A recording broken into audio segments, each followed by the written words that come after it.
Welcome back to Integral Calculus. In this video, I want to introduce you to the Maclaurin polynomial. This video is going to feel like we're changing gears once again, and so before I get into it, I do want to kind of give us an outline of where we've been in this unit and where we're trying to get to. We started off talking about properties of limits on real-valued functions of one real variable, practicing some of the tools that we'd forgotten about from the first course in calculus, and introducing some new tools and new ways of applying those techniques. From there, we started talking about sequences and series, and we used the tools of limits in order to start analyzing our sequences and series.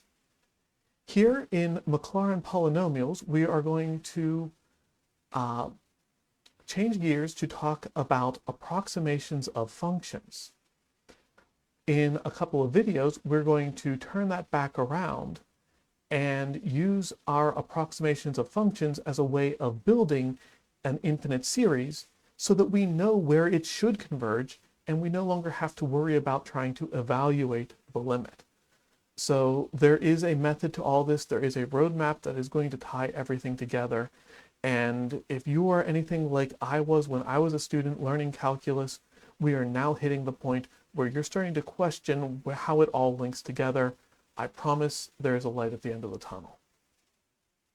All right. But we want to talk about Maclaurin polynomials. We want to talk about approximations.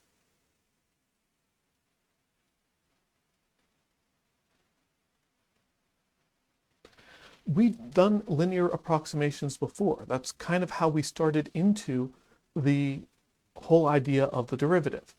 But now that we have that in our back pocket, I want to approach the same idea from a slightly different perspective. If we have a continuously differentiable function f of x, and we want to say that it is approximately equal to some linear function,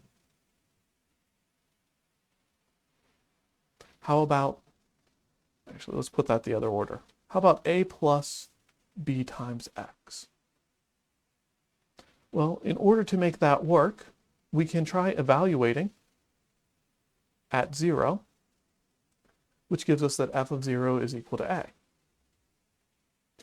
And then if I differentiate both sides of this equation, I will get that f prime of x is approximately equal to, the derivative of a is 0, the derivative of b times x is b. So f prime of x is approximately equal to b, but generally we want to evaluate that at a particular point. The point that we care about has been 0, so maybe f prime of 0 is equal to b.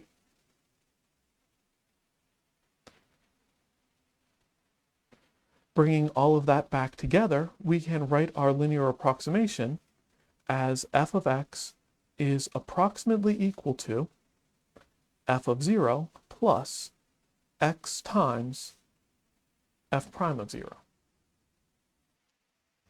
That is exactly the formula for a linear approximation near the point x equals 0 that started us into our journey of calculus. Today, though, I want to do something a little bit bigger.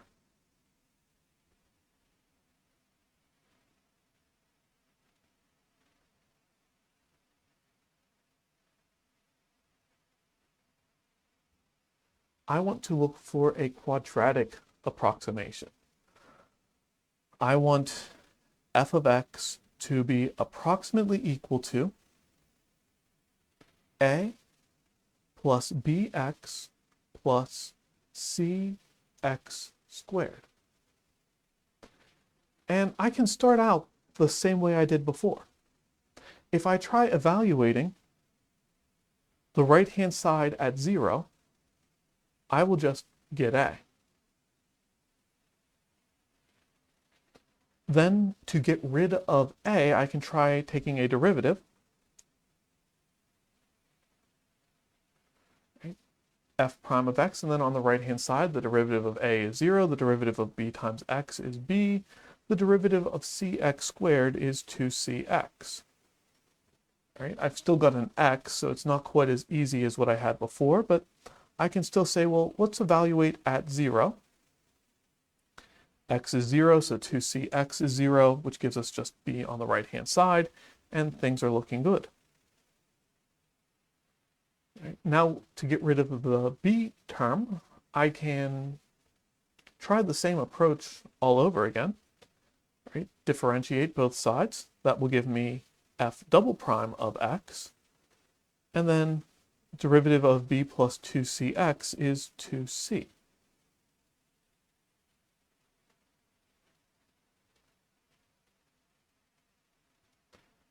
But that doesn't just give me c, that gives me 2c. So I have to rearrange a little bit, and I get that c is 1/2 f double prime of 0.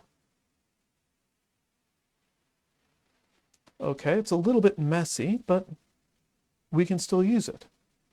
F of x is approximately equal to f of 0 plus x times f prime of 0 plus x over 2 times f double prime of 0.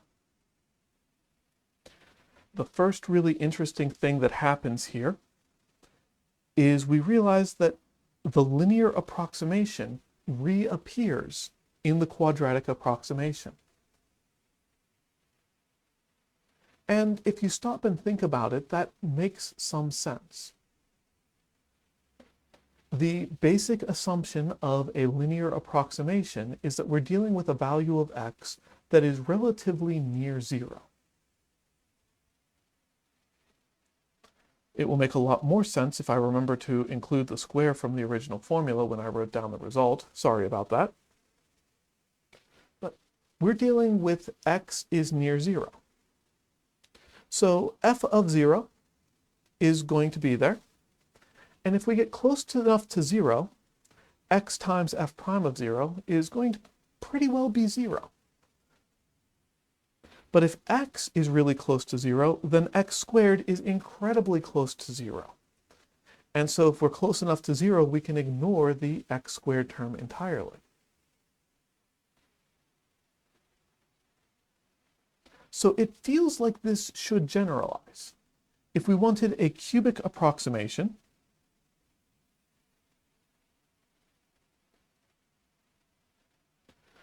we should have f of x is approximately equal to the same start. F of 0 plus x times f prime of 0 plus x squared over 2 times f double prime of 0 plus something involving x cubed. Based on the pattern, we have the function, the first derivative, the second derivative. This something should involve the third derivative evaluated at 0. But that's not quite all of it, because, well, we got this 1/2 that showed up in that last one. So there's probably going to be a fraction. When I was learning this, my first guess was, well, probably a 1/3, right? 1, 1/2, 1/3, 1/4, that seems reasonable. And then I thought, well, but maybe it's a square. Right? So we have 2, we have 4, we have 8, 16, 32, and so on. That's also a possibility. But we actually need not just one 1, but we need 2 1s. The original term, the x to the 0 power, is divided by 1, and the x to the first power is also divided by 1. So we need both of those to have come up as 1. Which means we probably want to investigate more instead of just trying to figure it out.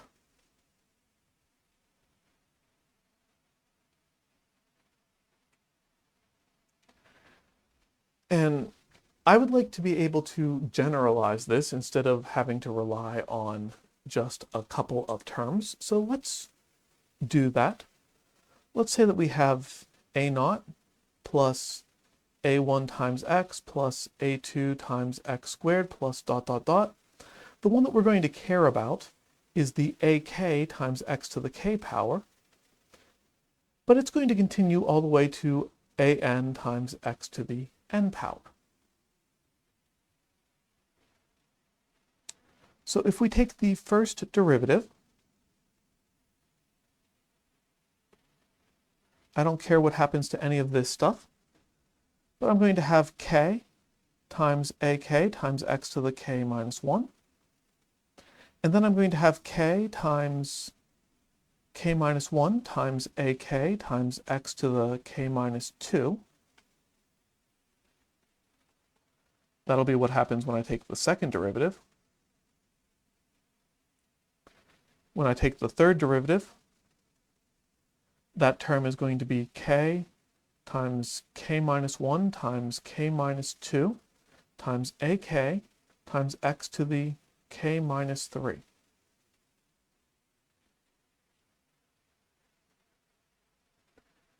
Eventually, I will take enough derivatives that the x is going to go away. That's going to wait until I'm taking the kth derivative. Remember, whenever you get beyond the third derivative, we put it in parentheses here. So the fourth derivative would be f superscript parentheses 4. The fifth derivative would be 5, and onward until we get to the k term, which is the one we're going to care about. All right, but we're going to have k. We're going to have k minus 1. We're going to have k minus 2. We're going to have k minus 3. We're going to keep multiplying all these things. Eventually, we're going to end up with 2, and we're going to end up with 1, and we're going to have x to the 0. X to the 0 is just 1. We can ignore that. And rearranging, we'll get that fk evaluated at 0 to make all of the subsequent terms go away. And then we're going to want to divide by k times k minus 1 times k minus 2, all the way down to times 2 times 1. And that will give me the ak coefficient.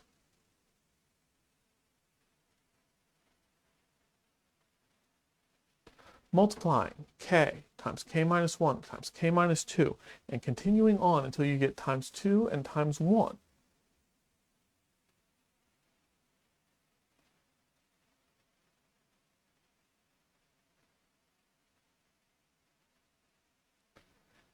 That's a factorial.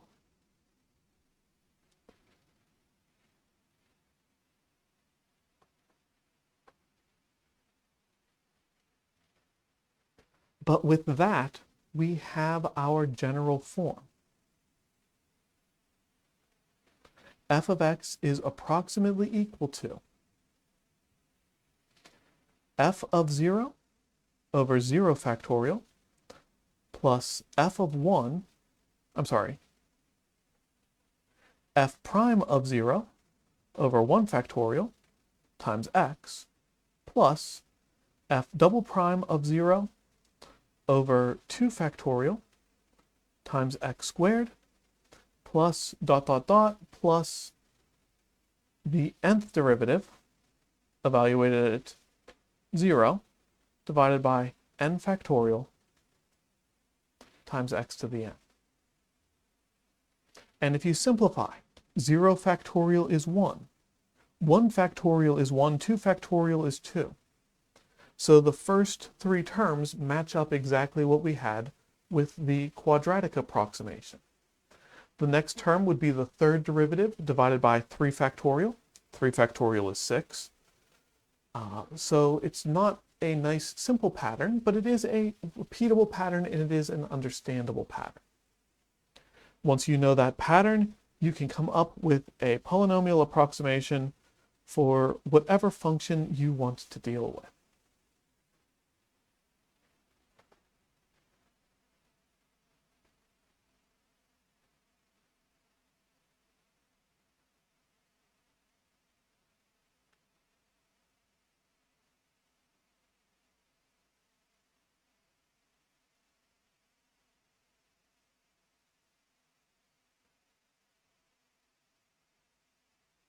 So let's say we want the fourth degree Maclaurin polynomial for f of x equals e to the x,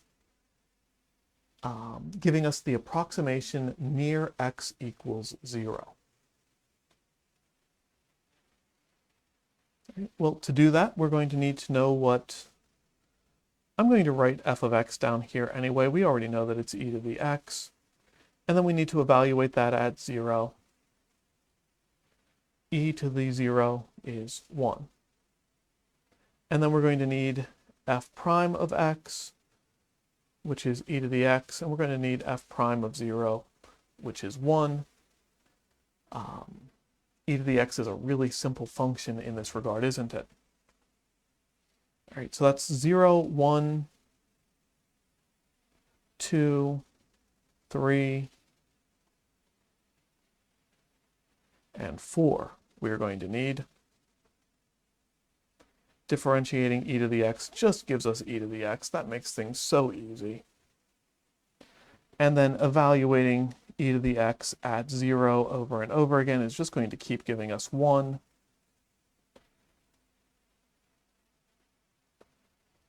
Which is also really, really easy. But now that we have that, we can write that e to the x is approximately equal to f of 0, which is 1 divided by 0 factorial, plus f prime of 0, which is 1 divided by 1 factorial, which is also 1, times x. Now let's go ahead and write the denominators here. I think that'll make this make a little bit more sense. We'll clean them up in the next step. And then we're going to need f double prime, which is 1 times x squared over 2 factorial. We're going to need the third derivative evaluated at 0. That's also 1 times x cubed over 3 factorial.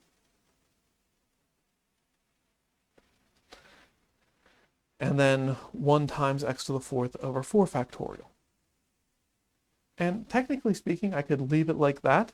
There are a lot of places where that would actually be the most useful way of doing it.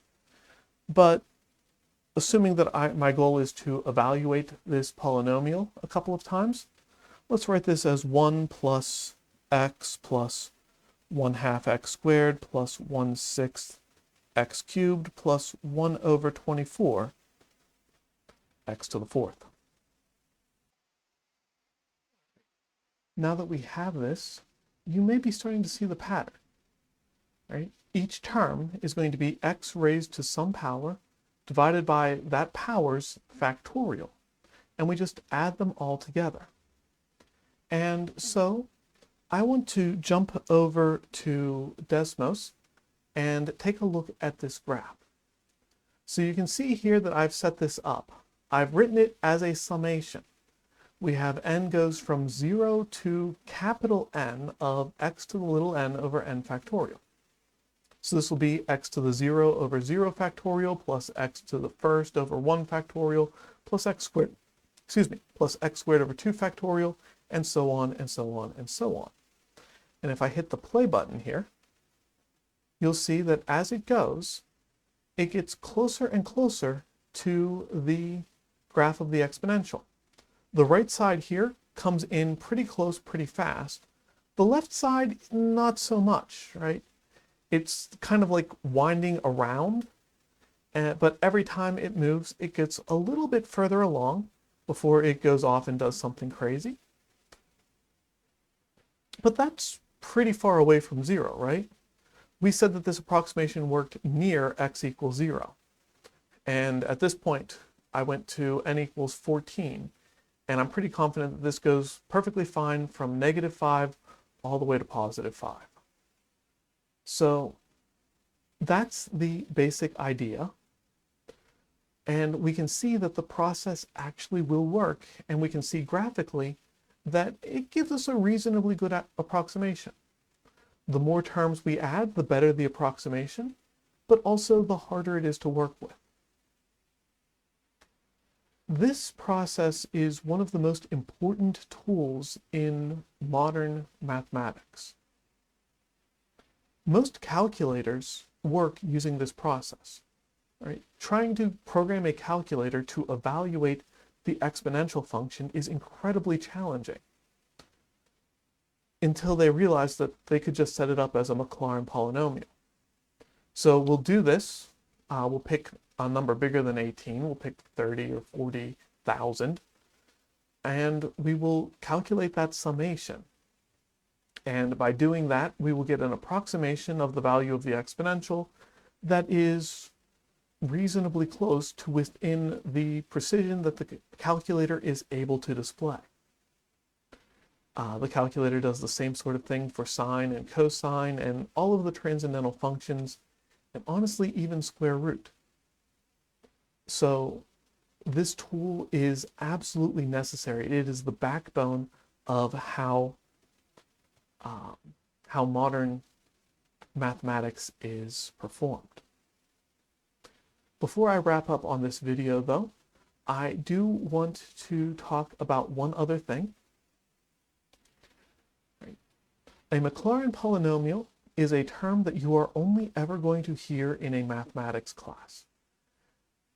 Because Maclaurin kind of stopped before he got to the real useful part of working with polynomial approximations. His work was generalized by another mathematician named Taylor, and so when you're looking at applications, you almost always see the application of a Taylor polynomial. Technically speaking, it is called a Maclaurin polynomial if it is centered at 0, and it is called a Taylor polynomial if it is centered anywhere else.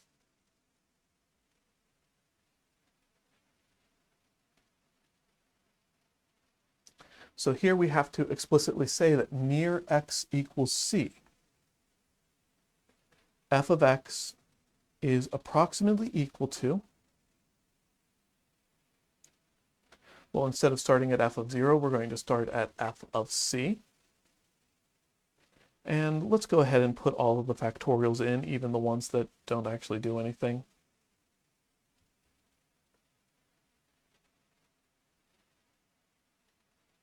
So we'll take f prime of c and we'll divide by 1 factorial. And then instead of x, we now have to plug in x minus c, because we want our polynomial to have its 0 when x is equal to c.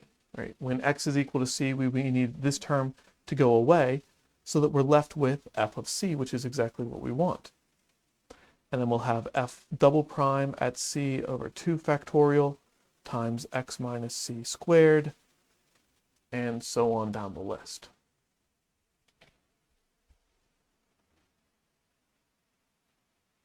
There are times when having a different center is incredibly useful. A lot of those times have to do with functions that are poorly behaved.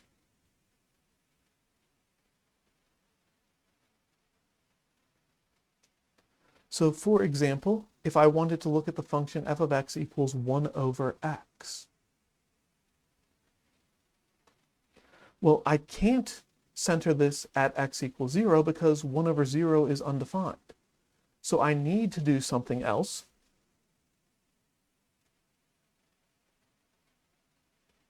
Maybe I'll center it at x equals 1. All right. So f of x is 1 over x. F of 1 is 1.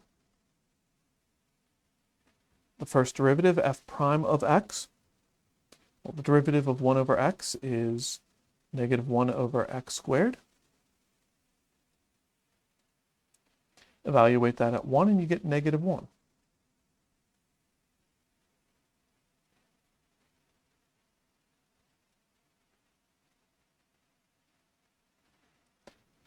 Right, take the derivative of negative 1 over x squared, you get positive 2 over x cubed. Evaluate that at x equals 1 and you get 2. So I can give a quadratic approximation. f of x is approximately equal to 1 over 0 factorial plus negative 1 over 1 factorial times x minus 1 plus 2 over 2 factorial times x minus 1 squared.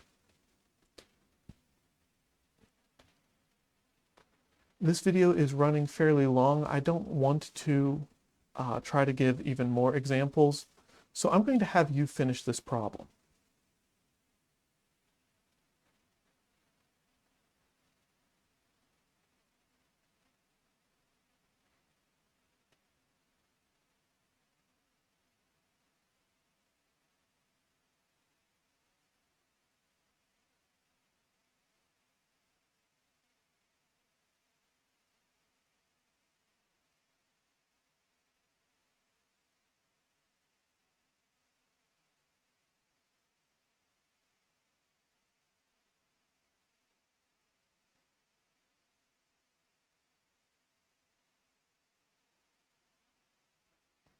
So I would like you to write a 5th degree Taylor polynomial approximation. I've already got up to a 2nd degree written for you, so that's half of the work done.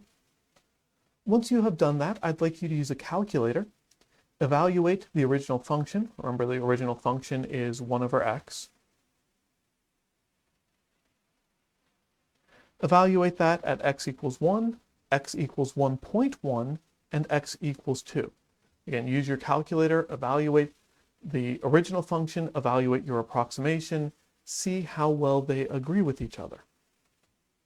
All right, take a couple of minutes to play around with that, and I'll see you in the next video.